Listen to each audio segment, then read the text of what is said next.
La paix.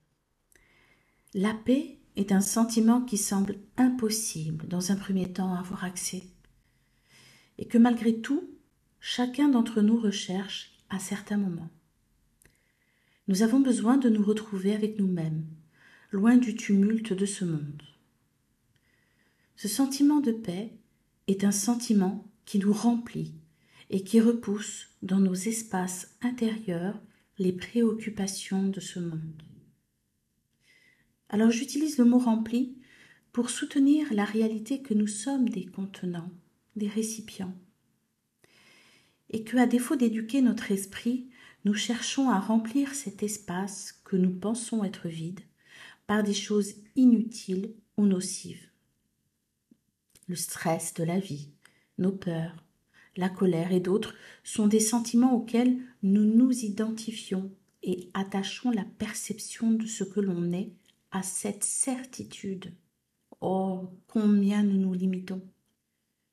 Il nous faut être nous-mêmes. Mais comment nous trouver dans le brouhaha de notre esprit perturbé? La clé est dans la paix à instaurer à l'intérieur de nous-mêmes. C'est ainsi que nous laissons notre être s'exprimer pleinement. Cette paix nous génère une sorte de légèreté de l'être qui n'est pas insoutenable, sauf à ceux qui sont dérangés par notre radiance. Cette paix nous extirpe de la densité environnante de tout ce que nous vivons.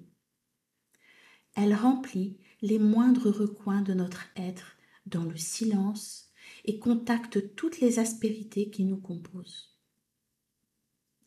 Nous arrivons par ce biais à nous connecter à une autre réalité, à ce qui a toujours été et à ce qui sera.